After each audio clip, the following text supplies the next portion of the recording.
ओम नमो भगवते वासुदेवाय। आप सभी का हमारी YouTube चैनल में बहुत बहुत स्वागत है।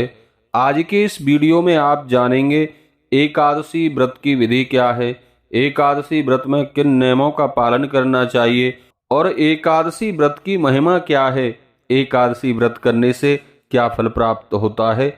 ये संपूर्ण विधि को आप इस वीडियो में जानने वाले हैं। चैनल पर नए हैं, चैनल को सब्सक्राइब कर लें, वीडियो को लाइक करके कमेंट में जय श्री कृष्णा जरूर लिख दें। आइए जानते हैं एकादशी व्रत की महिमा। सूत जी ने शौनकादि ऋषियों से कहा, ऋषियों, आपने जो प्रश्न किया है कि एकादशी व्रत करने से क्या फल मिलता है, अब उसका उत्तर भी सुन लीजिए। कहा जाता है कि जब सूर्य या चंद्र ग्रहण पड़ता है उस समय किए हुए स्नान और दान का बड़ा भारी पुण्य मिलता है। अन्न, जल, सोना, भूमि और गोदान करने पर भी बहुत सा पुण्य प्राप्त होता है। अश्वमेध यज्ञ, तीर्थ यात्रा एवं कठिन तपस्या करने पर भी अत्यंत पुण्य फल प्राप्त होता है। परंतु एकादशी का व्रत रखने से इन सभी सत्कर्मों से जो पुण्य मिलता है उससे भी अधिक पुण्य फल एकादशी व्रत को रखने से मिल जाता है।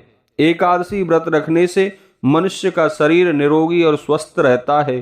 अंतड़ियों का मैल दूर होकर वे शुद्ध हो जाती हैं। साथ ही हृदय भी शुद्ध हो जाने से श्रद्धा और भक्ति उत्पन्न हो जाती है। इस प्रकार व्रत से प्रभु को प्रसन्न किया जा सकता है।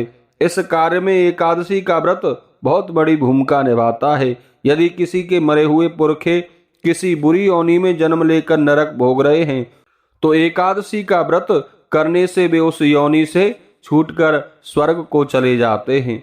इस व्रत के करने से अपने वंश के 10 और नाना कुल के 10 और अपनी पत्नी के पिता के पक्ष के 10 पुरखे वैकुंठ में स्थान प्राप्त कर लेते हैं। एकादशी का व्रत करने से दूध, पूत, वैभव और यश की वृद्धि होती है। एकादशी का जन्म भगवान श्री हरि नारायण के शरीर से हुआ है, अतः वह पतित पावनी है।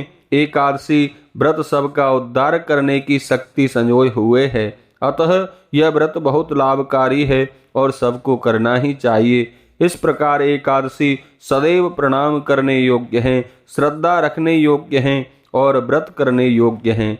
यह थी एकादशी व्रत की महिमा। अब जानते हैं एकादशी व्रत के नियम क्या हैं। श्री कृष्ण ने कहा, धर्मराज, अब यह समझ लो कि एकादशी का व्रत करने की विधि क्या है। व्रत करने वाले को एकादशी के दिन पहले अर्थात दशमी के दिन मांस, प्याज, मसूर की दाल एवं व्रत में वर्जित वस्तुओं को नहीं खाना चाहिए। रात्रि में ब्रह्मचर्य से रहें, स्त्री संग नहीं करना चाहिए। एकादशी को लकड़ी की दातुन नहीं करनी चाहिए। नींबू, जामुन या आम के पत्ते चबाकर उंगली से गला साफ कर लें। ये पत्ते भी वृक्ष से नहीं तोड़ने चाहिए। जो पत्ते वृक्ष से अपने आप गिर गए हों उसका ही प्रयोग करना चाहिए। कुल्ला दातुन करने के बाद मंदिर में जाकर भगवान के सम्मुख प्रतिज्ञा करनी चाहिए कि आज मैं पाखंडी और दुष्ट मनुष्यों से नहीं बोलूंगा, ना ही किसी के मन को कलेश पहुंचाऊंगा, गौर ब्राह्मण को फलार कराऊंगा, रात को जागकर भगवान का नाम लेता रहूंगा और इसके लिए मैं ओम नमो भगवते वासुदेवाय मंत्र का जप करता रहूंगा अथवा विष्णु सहस्त्र नाम का पाठ करूंगा।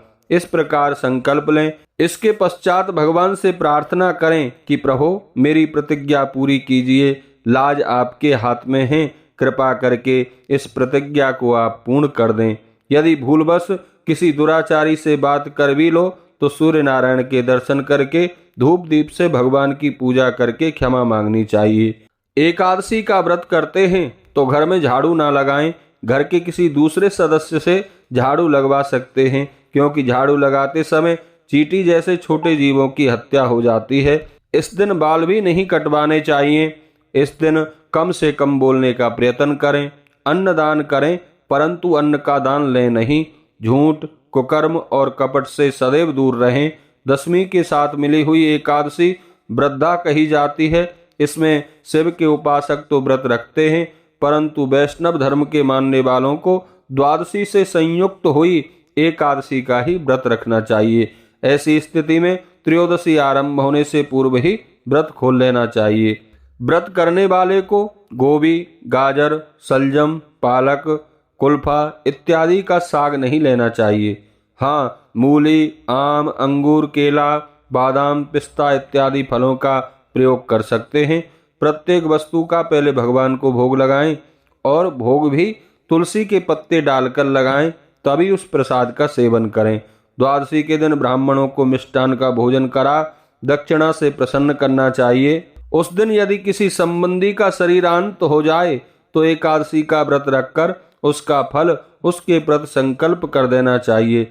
गंगा में अस्थियां बहाते समय भी एकादशी का फल संबंधी को संकल्प कर देना चाहिए। व्रत के दिन यदि कोई अपना अपमान भी कर दे तो उस पर क्रोध ना करें, क्रोध करने की बजाय उसे आशीर्वाद देना चाहिए। याद रखिए, संतोष का फल सदैव मीठा होता है। इस प्रकार श्रद्धा भक्ति से जो लोग एकादशी व्रत के नियमों का पालन करते हैं, एकादशी व्रत उनका कल्याण कर देता है, संसारिक सुखों की प्राप्ति भी कराता है और अंत में वैकुंठ धाम की प्राप्ति भी कराता है।